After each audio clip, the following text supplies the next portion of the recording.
All right, good evening, everyone. Let me take a minute, let this thing to be sure that it's gone live, and once I get the little notification, we'll get started here. A lot to talk about, of course. See the title, Korey Foreman again with a second visit to Baton Rouge in a month's time, and I've got some scuttlebutt on that. Okay, there we are. We're live. So. All right, lots to talk about. Recruiting, LSU bouncing back after Mississippi State. Can they do it this week in Nashville? And a lot of people that got a chance to see Vanderbilt versus Texas A&M. They certainly are motivated in Nashville about that Vanderbilt football team. And they like what they saw in that loss to Texas A&M. Defensive line for them, for the Commodores, really looks like being coached by a former LSU Tiger coach. They're playing well. They got new offensive and defensive coordinators, and so a lot to be excited about there. And LSU, of course, wants to bounce back, get Derek Stingley on the team. And after a scare last Friday. Got a little bit to talk about with that. Of course, these Tiger Bait live Facebook videos are brought to you by Pride Roofing. We're glad to have them aboard with us for a sponsorship. I'm live tonight. Got a speaking engagement tomorrow night, and of course Friday night I'm heading to a high school stadium. So we're going to do my show tonight. Preston will be on with his Facebook show tomorrow night, probably sometime 7 or 8ish, like myself. So tune into that. And by the way, I also want to let you guys know I've been posting about it on our Facebook. I've had a YouTube channel for years, and I just started really using it and dropping a lot of free video there. So go to YouTube, type in TigerBait.com, like TigerBait.com without the dot, TigerBait.com. Subscribe and hit the notification bell. We're loading up loads of free LSU video there. And I've got a new series that's going to come out that I think you all are going to enjoy. Nobody shoots high school prospect video as well as we do at TigerBait.com, and we've been doing it for 20 plus years. I've got over 11 years of LSU prospect video just sitting in a vault. And what I'm going to do is I'm going to download it from my server, and I'm going to upload it all for free on our YouTube channel, and we're going to call it for our Tiger Bait Video Vault series. I've got one of them already up there from last week. I didn't get to promote it yet, but it's there if you go find it on our YouTube page. It's Leonard Fournette as a sophomore in high school. I've got over 1,000 videos like that I'm going to be rolling out. Traven Doral from Brobridge. A lot of stuff that we shot a long time ago that I think people, whether it's a prospect from your hometown, your alma mater.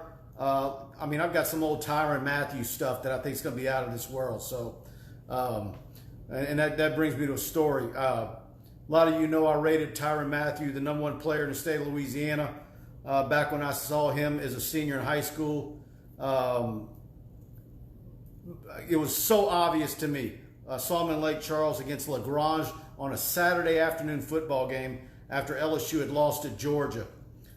Bolted over there, and he was my #1 player. Nobody else that covered recruiting even had him in their top 10. And but I've got some video on him that will be going up there. I've got, I think I got Ruben Randall. I mean, you name them. If they were a Louisiana prospect, we shot them. And so that's going to be going up in our Video Vault series. And I might roll out a bunch of them in a week or one a day. But that's going to be coming on our YouTube channel. It's free. And so y'all want to go there, subscribe, hit the notification bell so you'll get alerted when those roll out. I think we might even do them as a premiere so that you'll get notified when they're going to roll out. I'll probably just load a bunch of them and post date them. So I'm pretty excited about that because that video has just been sitting in on my server and nobody looking at them. And that way they'll be there forever. And years from now, somebody wants to know what a particular NFL current LSU player that's in the NFL look like as a freshman, sophomore, junior, or senior in high school. we probably got footage, and it's an HD and 100 times better than what you see on Huddle. Let's see.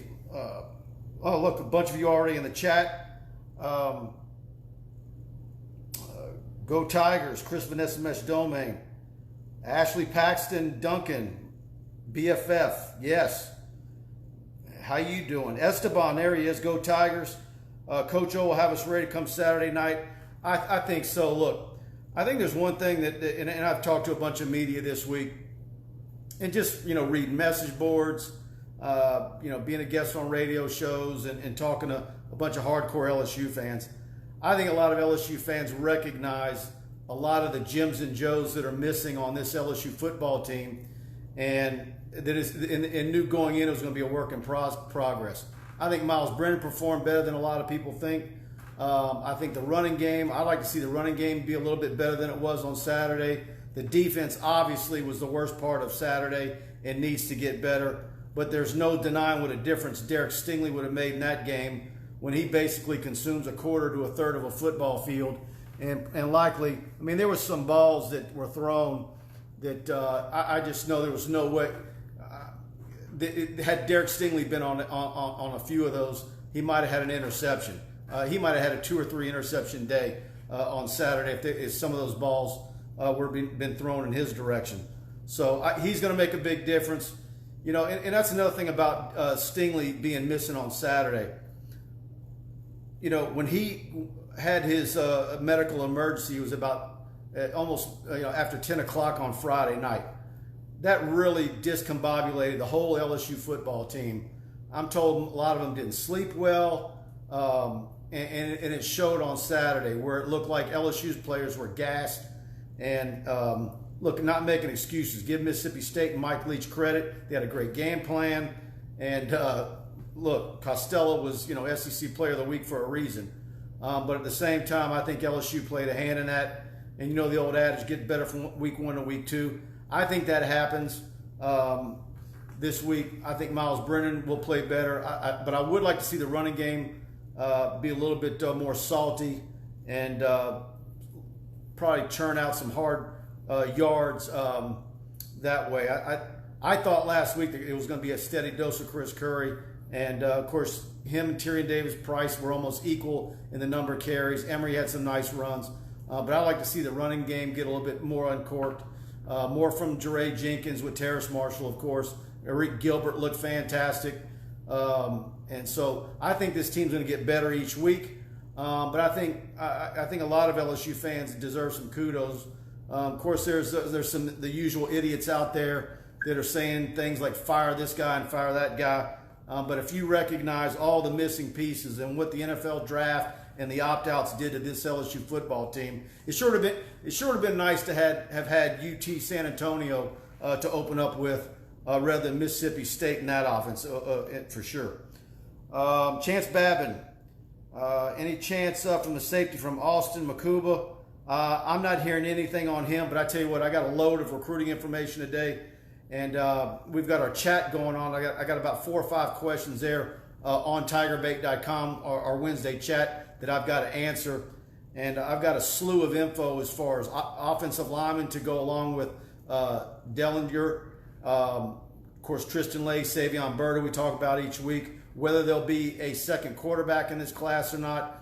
Who are the possibilities for a second running back? I'm going to have a lot of that stuff on tigerbait.com. Either in the chat after I end here tonight on Tigerbait or on the site tomorrow. So you'll want to tune in for that because there's a lot of questions when you fill in. And by the way, I feel really good about Korey Foreman. I was 60-40 8 weeks ago, then backed off to about 50-50. And based on what I'm hearing about the visit and him being in Baton Rouge from Friday to Sunday, multiple meals at walk-ons, I'm told. But he bought his own tickets to the game, was in the stands, which was legal, like I said last week in the chat. Look, it's a free country. He can buy a ticket and walk into that stadium if he passes the temperature check and all that, and he did. And, so he got to experience that, and I'm told the visit went very well. And I think between him and Mason Smith, I know Mason's going to put out a top 5 on his birthday, October 13th. But that's LSU. I've had him in the probable category to LSU for many months. I think that's still the case.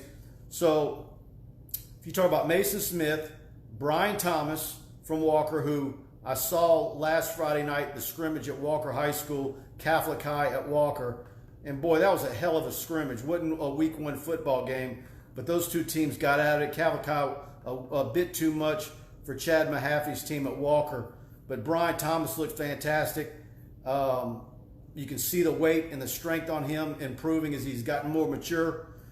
Interviewed him after the game. You can still easily find that interview I did with him on the front page of tigerbait.com. Please go subscribe to us. We really want to have you. $1 gets you on the site for a week to try us out. If you don't like it, call the phone number. We've got a nice lady who will answer the phone and get you squared away. But I think once you get on TigerBait, you're really going to like what we're rolling out.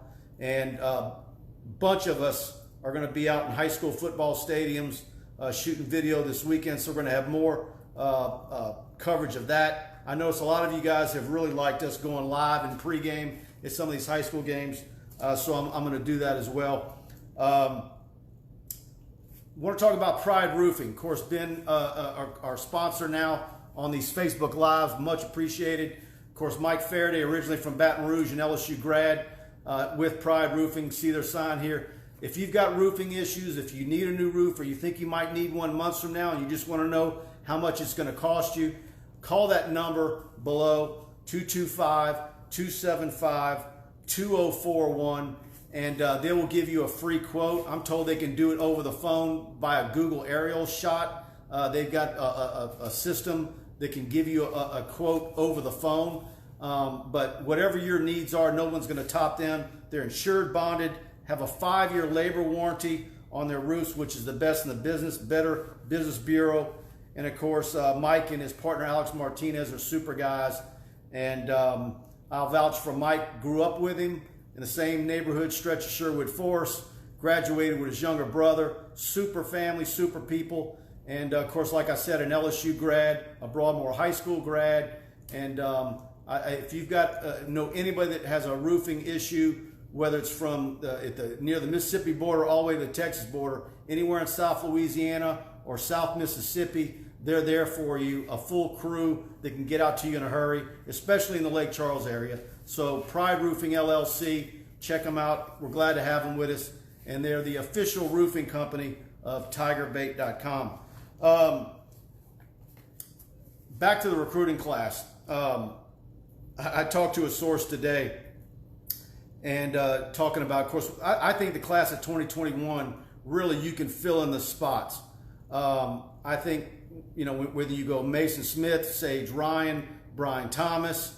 Of course, last week extended an offer to Malik Neighbors, the wide receiver, who was at Como. A lot of people haven't adjusted their profile pages on other sites.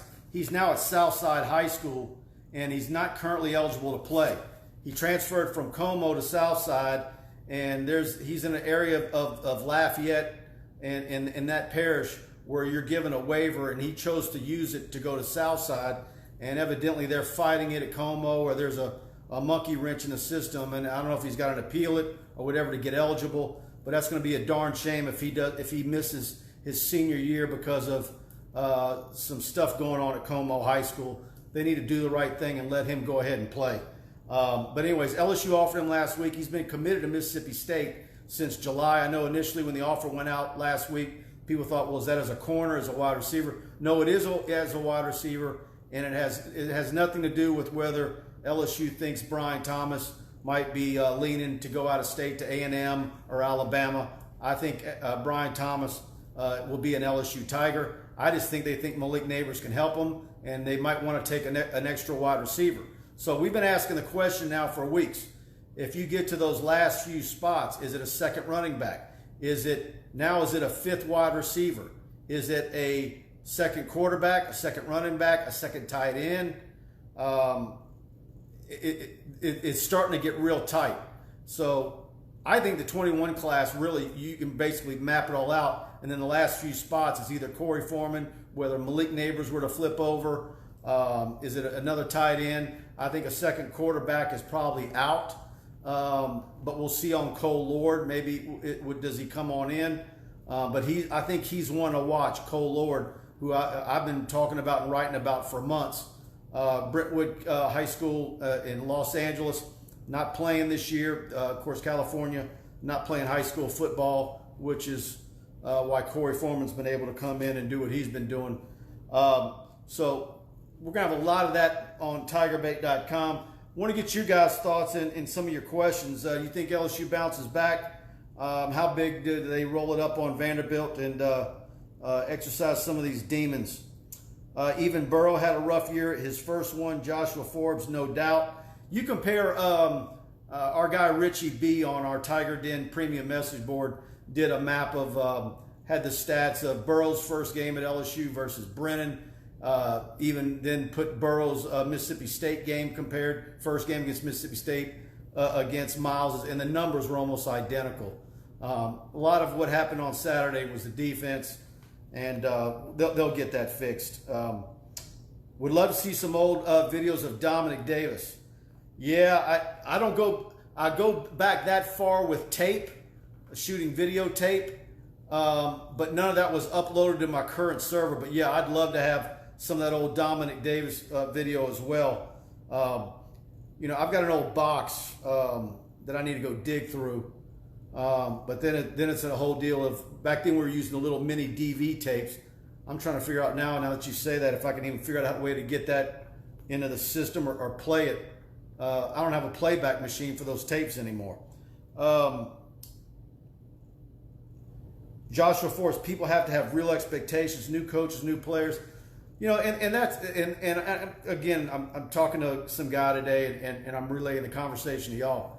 I think a lot of people, whether it's because of the 15-0 last year and just basking in that, and that's going to tide you over for a good well, or if you're just thankful that you're having football after having the Corona bros in the media and ESPN and all those woke folk trying to get the season canceled and hoping to get the college football scalp on the board. I think a lot of people are just happy to have football and are willing to watch LSU, the growing pains, enjoying seeing the new faces, and to watch this team grow throughout this year.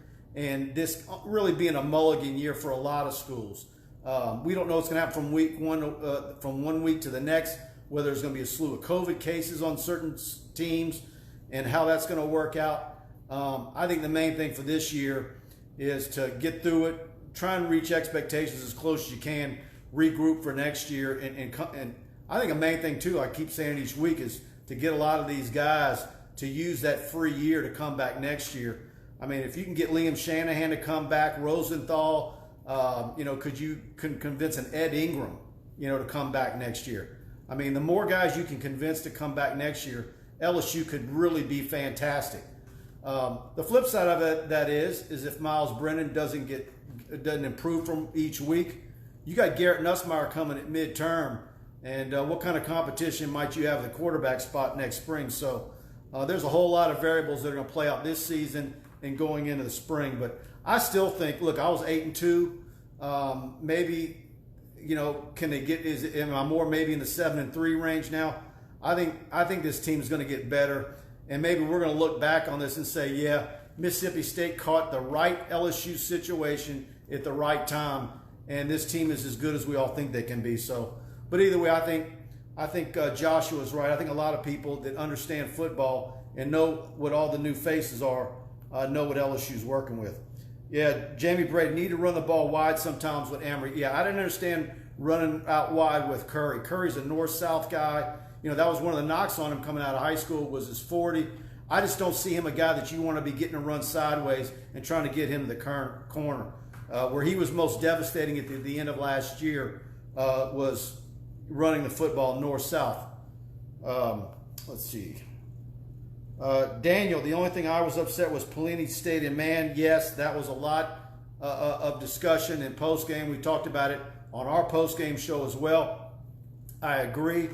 But that's also, again, another situation with personnel. Ward hadn't been there for weeks with an injury. He's not 100%. Stingley wasn't there. you had a bunch of new faces there. How much did they actually work on zone coverages? And that's been one of the hallmarks of LSU DBU is man coverage. And then, of course, that's made LSU's defensive front and front seven that much more special when you've got lockdown corners that can play man. And that's what LSU's been doing under 3 different coaches. So we'll see.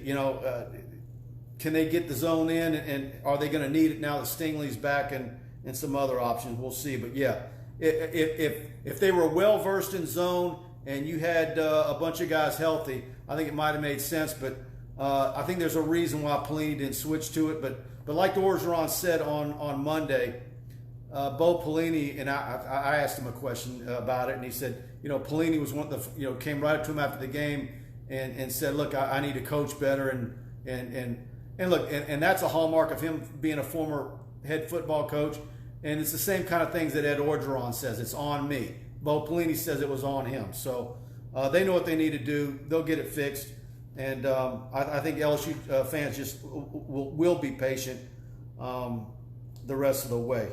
Dale Broussard, what was the call of Stingley's medical emergency? Just told an allergic reaction.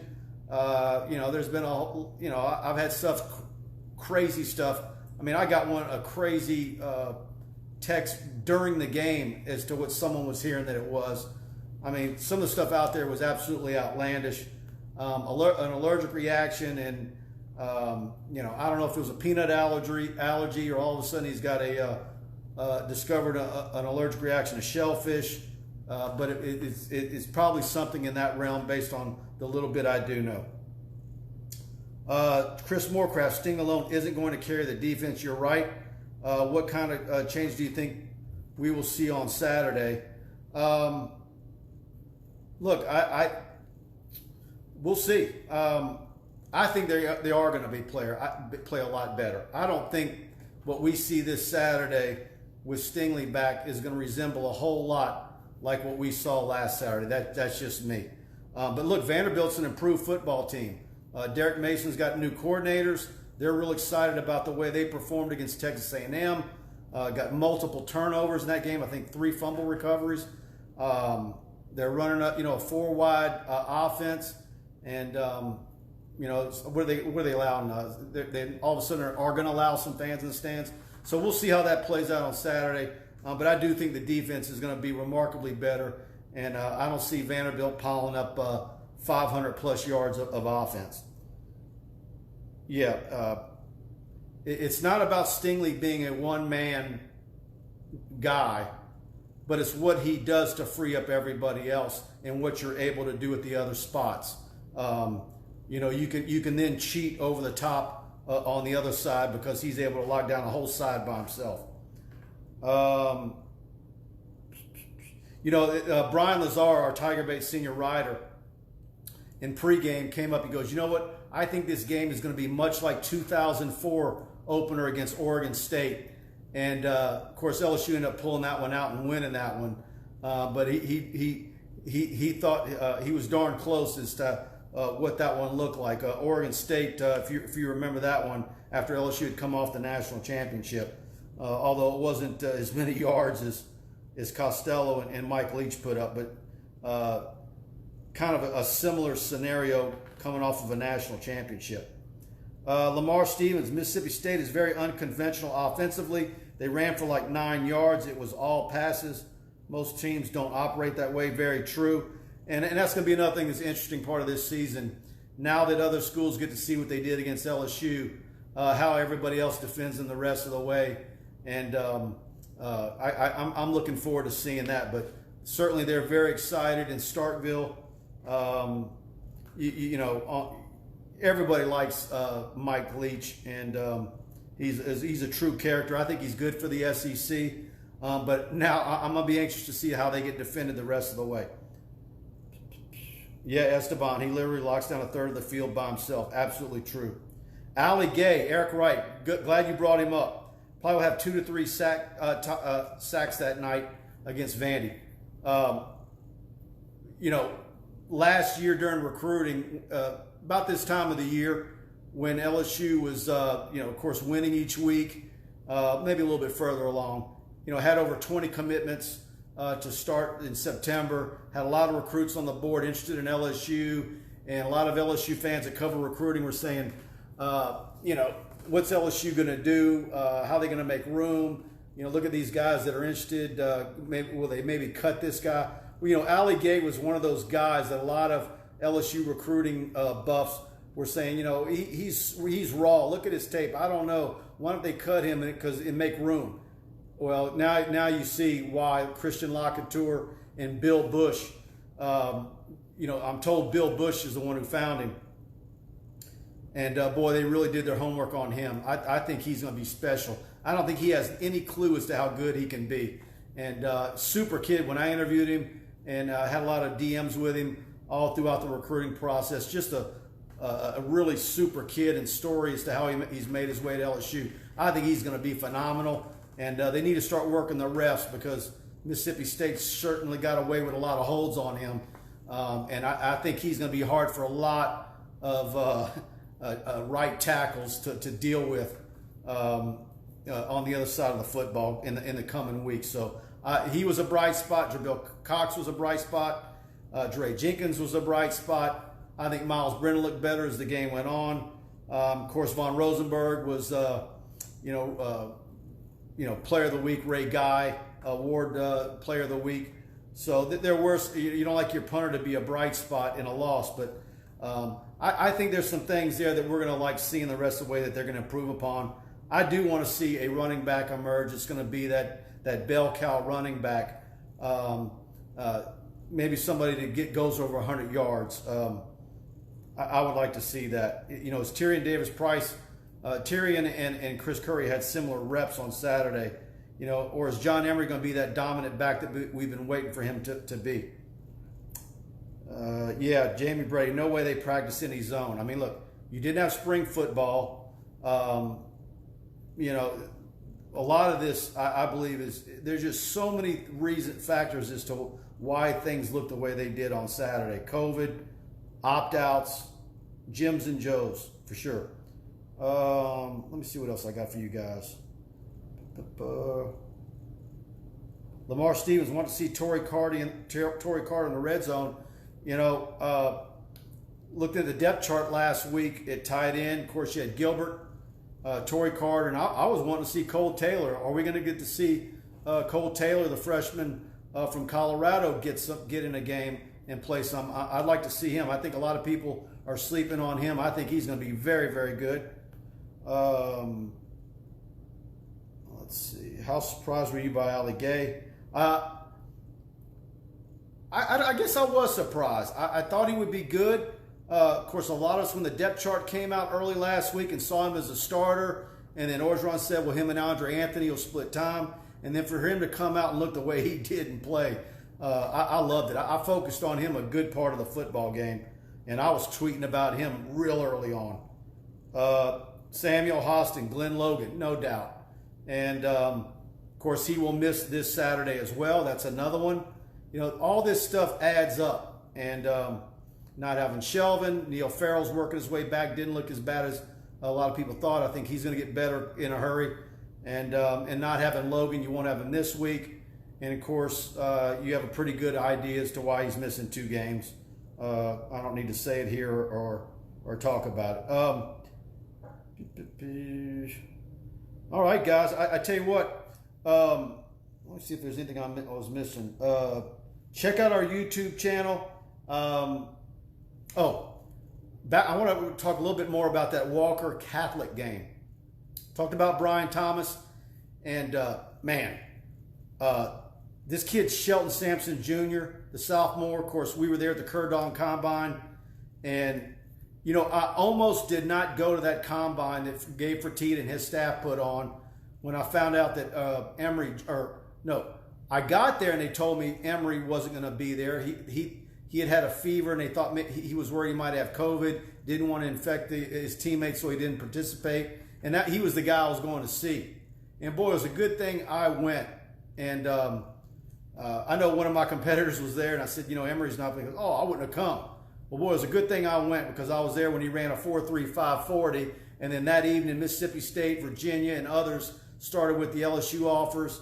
Then the LSU came with an offer a week or so later, and he is absolutely going to be a beast. You know, I think he's about 6'4", 180-ish right now. I don't think it's going to be any time at all before he's 200. And if you watch the video that I posted on Tiger Bait a few days ago, I'm telling you, I really think, between knowing what his dad looked like as a running back, of course at Redemptress, and then Northwestern State, where he was a bruising running back and a big-time running back in that league, I think Shelton Sampson Jr. could very well be another Julio Jones type of receiver. I think he can carry a lot of muscle. He's got a 4.3 5.40. Of course, that was hand timed. Even if you want to add another second and say it's 4.45 electronic time, at his height and what I think he can carry weight-wise, I think he's just going to be the next great big-time wide receiver. Like, there's a bunch of them coming: Chris Hilton, Brian Thomas, Keyshawn Butte, Terrace Marshall. I think he's going to be in that next tier. He's only a sophomore, and if you watch that film, the sky is the limit for him. So cavalcade with him. Emory Jones, the offensive lineman. I think after watching him last weekend, I think he's going to be a guard at the next level, and in a very, very good one. I put some quick clips up yesterday, watching him run downfield on a play. He moves real well. I think he's going to be a fantastic guard at the next level. So the class of 2022 in Louisiana is absolutely stacked. Of course, him on the offensive line, Will Campbell up at Neville, who I hope to see in person in a couple of weeks. I'm going to make the trip up north to see him play. And so and Walker Howard's good friends with both of them. So the class of 2022 class is going to be fantastic. But the LSU coaching staff is really is having to be creative to get film. I was talking to someone today. They're trying to get film from every angle they can from all over the place, because you didn't have those kids. You didn't get to go to spring evaluation period at high schools. You didn't have the Ed Orgeron camps in June, and coaches cannot go out to high school games. So look, they're they're looking at the video I'm putting on Tiger Bait. They're looking at Huddle. They're looking at every TV station in each market where there's players and watching what film they're putting out, feelers out to other video guys who they can get film from, any way they can to evaluate talent, because not having those camps and not having that spring evaluation period really puts them behind the eight ball between 2022 and 2023. But make no mistake, there's nothing better than having a kid in person standing in front of you. And that's something that hopefully, come January 1, the NCAA's already extended the dead period to December 31st. I was told today that there's no way they'll back off of that and all of a sudden decide to open it up at the end of November for December, because all the seasons have been extended. And so that's locked in stone. So the junior days next spring, all the combines and camps that go on, openings, etc., are going to be huge next spring once we get through COVID and things open up like we hope they do. And of course, next spring evaluation period and that next summer's June Ed Orgeron camps are going to be absolutely vital. And I think they're going to have to make up a lot of ground and try and get as many kids as they can on campus for that. So that's all I got for you guys tonight. TigerBait.com. Thanks for Pride Roofing being our sponsor. Also, don't forget about our post-game show that Preston and I do after each and every football game. Kenneth P. Haynes, attorney at law, is our sponsor for that one. We're glad to have him. Preston will be live here tomorrow night, and we're about to have a lot of really good prospect video coming your way from everywhere we're going to be shooting this weekend. So if you're into recruiting, subscribe to TigerBait.com. Good night, and I guess I'll see you guys.